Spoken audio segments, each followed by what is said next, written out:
Bienvenue à toutes et à tous dans ce premier numéro inédit de Maghreb Orient Express, un spécial MOE dédié aux réseaux sociaux. Nous avons décidé de vous emmener à la rencontre de celles et ceux qui font preuve d'une grande créativité, de beaucoup d'imagination pour tenter de faire face à leur manière aux conséquences de cette épidémie de coronavirus. Pour commencer, direction les États-Unis avec une web radio algérienne qui s'appelle Radio Corona International. مرحبا بكم في إذاعة كورونا الدولية. La liberté, belle et rebelle comme un pangolin, éclata de rire et sortit du café en déployant ses ailes.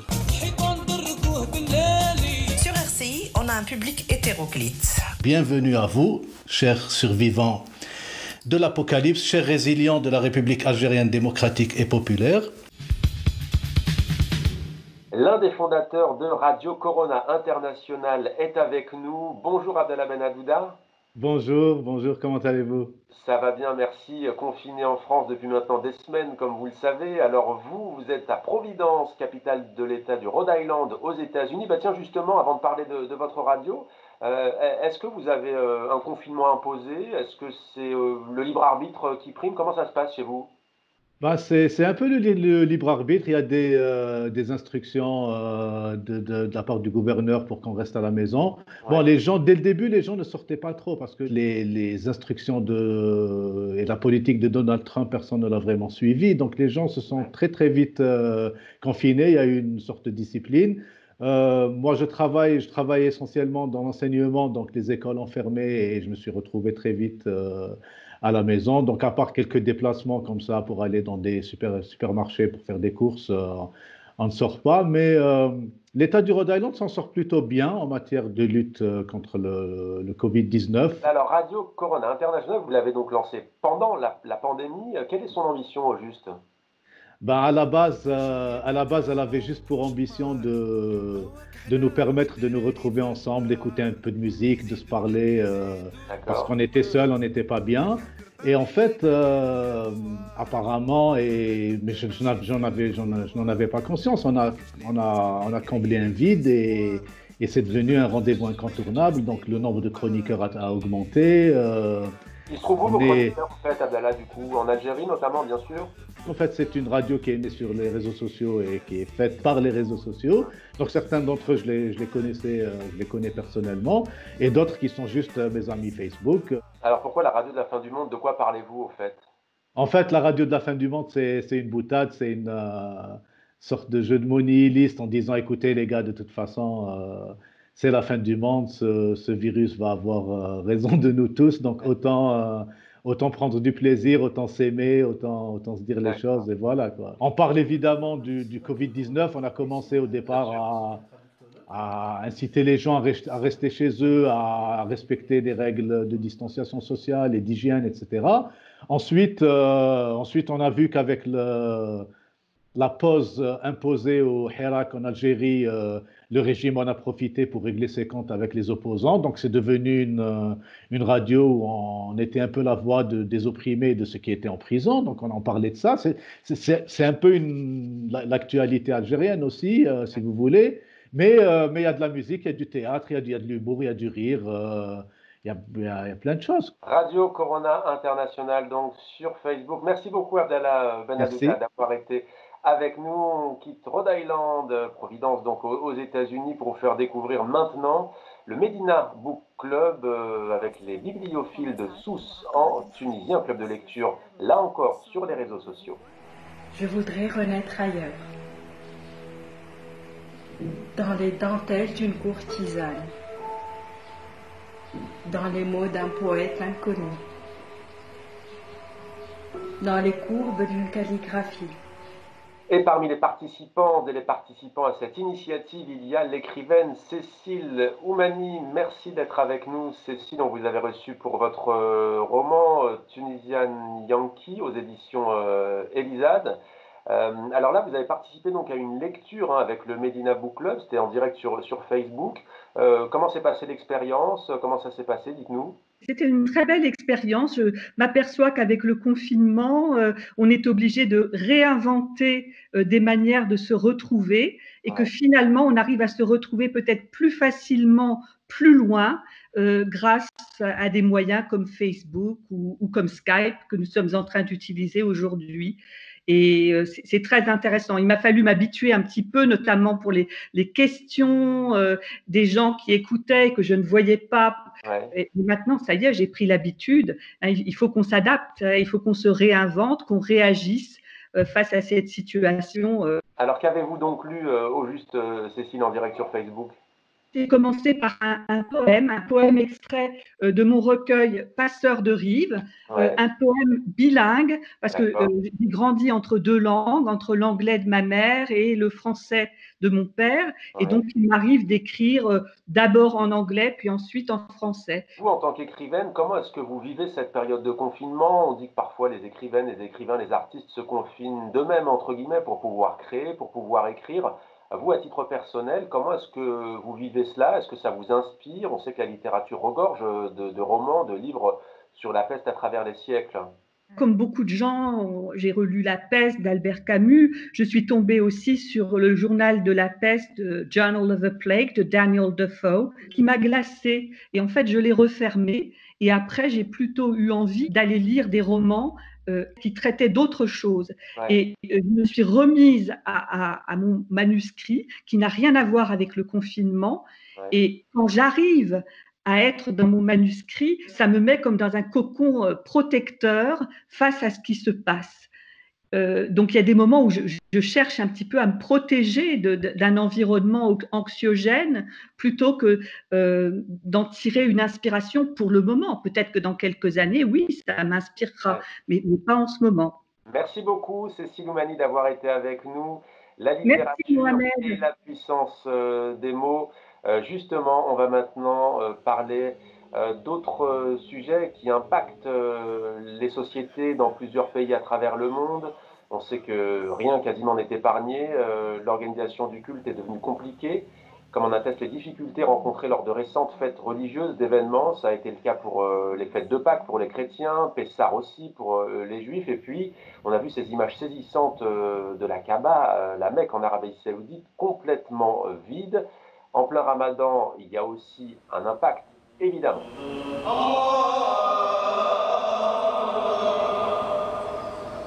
Et on retrouve notre éditorialiste Slimane Zeguidour. Slimane, vous vous êtes intéressé au rôle des responsables religieux, des dignitaires musulmans en cette période d'épidémie et de pandémie. Qu'en est-il au juste? Eh bien, Mohamed, la quasi-totalité de ces oulémas, à commencer par les Saoudiens qui sont les plus rigoristes, qui d'emblée ont appelé leurs fidèles à observer les règlements de sécurité face au coronavirus.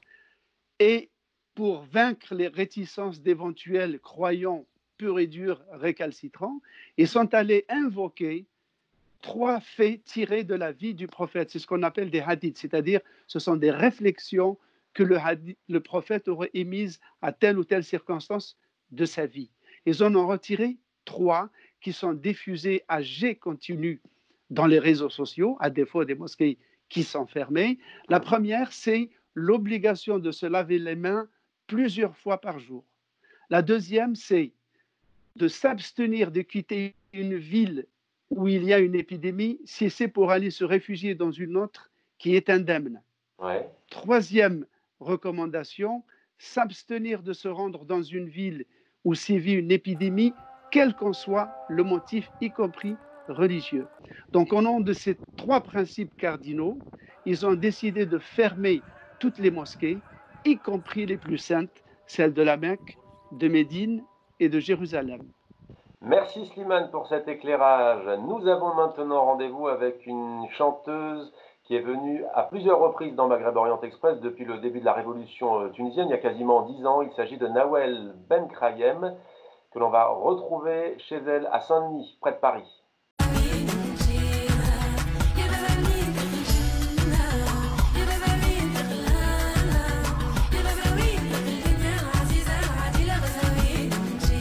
Bonjour Nawel. Bonjour. Comment allez-vous? Bah écoutez, ça va, je sais qu'il y a pire comme situation, mais bien sûr, j'aurais aimé être là où je devais être, hein, c'est Ramadan, j'aurais dû être en Algérie pour des raisons familiales. et je suis là. On ne sait pas trop quand on va pouvoir rejoindre nos familles dans le Maghreb. Donc, c'est vrai qu'il y a ce petit truc propre à la double culture qui est un peu particulier en période de confinement. C'est vrai que le lien entre guillemets un peu rompu, bon c'est vrai qu'il y a les réseaux sociaux, il y a les moyens de communication qui aident quand même à garder le contact entre les deux rives de la Méditerranée, Nawel. Euh, Comment est-ce que vous gardez le contact avec vos fans, avec votre public? Il y a un concert tous les dimanches qui est soutenu et relayé par l'Institut du monde arabe sur leur page, du coup. Ouais. Et du coup, je suis dans mon salon, les gens sont dans leur salon et on se connecte de mon salon à celui de Lima, à celui des gens. Et tous les dimanches, je fais 4-5 chansons comme ça depuis le début du confinement. Donc, on va être à notre 7e ou 8e rendez-vous. Et puis, bah, c'est agréable parce que juste après, je fais un espèce de direct sur Instagram. On discute un peu et c'est une forme à dompter. Moi, j'étais pas très réseaux sociaux, je suis pas une youtubeuse, Ouais. mais il y a quand même un plaisir à savoir qu'il y a tous ces gens qui sont vraiment dans justement qui rassemblent mes différents publics. Il y en a qui sont en Turquie, en Tunisie, en France, et je sais qu'ils peuvent regarder tout ça en même temps. Donc il y a quand même quelque chose que j'explore et que j'aime bien. Et puis surtout, ça me permet, comme vous le disiez, de garder le lien et cette fenêtre avec les gens. Est-ce que vous dites déjà, il va falloir que les artistes commencent à trouver d'autres manières, on parlait des réseaux sociaux, d'autres manières de faire, même si encore une fois, on imagine que vous avez hâte de remonter sur scène, on sait que vous aimez votre public et la scène.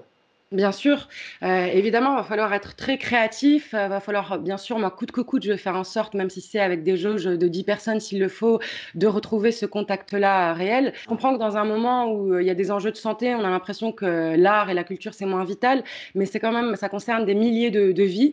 Et puis aussi, toute la production indépendante, des boîtes qui risquent de mettre la clé sous la porte, et donc des films indépendants, des disques indépendants qui pourront pas se faire. Et c'est pas une caricature que de dire que ça peut être un peu le début de la mort de l'art et ça fait très peur pour tous les gens comme moi qui savent à quel point l'art est important. Nawel, on va finir bien entendu par parler d'un pays qui vous est cher. Vous parliez de l'Algérie pour des raisons familiales. Il y a aussi la Tunisie qui vous Bien est sûr. chère, puisqu'on vous suit, je l'ai dit, depuis le début de la révolution en Merci. Tunisie, il y a maintenant D'ailleurs. quasiment 10 ans. Comment gardez-vous le lien avec la Tunisie? Bien sûr, je suis très en lien. C'est le pays où j'ai grandi. J'ai beaucoup d'amis là-bas et c'est catastrophique au niveau de l'économie. C'est un pays qui n'a pas du tout les mêmes ressources que la France et c'est pour ça que c'est toujours beaucoup plus fragilisant quand ce pays traverse une crise pour moi parce qu'on a beaucoup plus peur pour tout l'équilibre du pays. Donc c'est vrai qu'il y a beaucoup de gens qui disent bah, mourir du Covid ou mourir de faim parce qu'il y a beaucoup de gens qui n'ont pas les bonnes assurances, beaucoup de secteurs qui n'ont pas toutes ces choses qu'on a la chance d'avoir ici, comme le chômage partiel, etc. Donc, il y a des gens qui, quand ils vont pas travailler, bah, à la fin du mois, ils n'ont pas de quoi nourrir leurs enfants. Donc, c'est aussi cette inquiétude-là. Et puis même au niveau de la santé, le système de santé n'est pas aussi performant. En plus, en étant loin, bah, ça décuple la peur pour les siens. Nawel, on va se quitter en musique avec vous, comme sur le plateau de l'avenue de Wagram, puisque vous êtes venu à de nombreuses reprises dans MOE. Donc, c'est à vous. C'était un plaisir, Nawel. Merci à toutes et à tous de nous avoir suivis pour ce premier numéro inédit de Maghreb Orient Express. Allez, on va maintenant se faire plaisir avec vous. Nawel, c'est à vous. Merci beaucoup pour votre fidélité. Et puis, on se quitte avant que je vous présente bientôt une chanson de la suite qui va arriver vite, par mon nom de mon précédent EP, Ode à la double culture.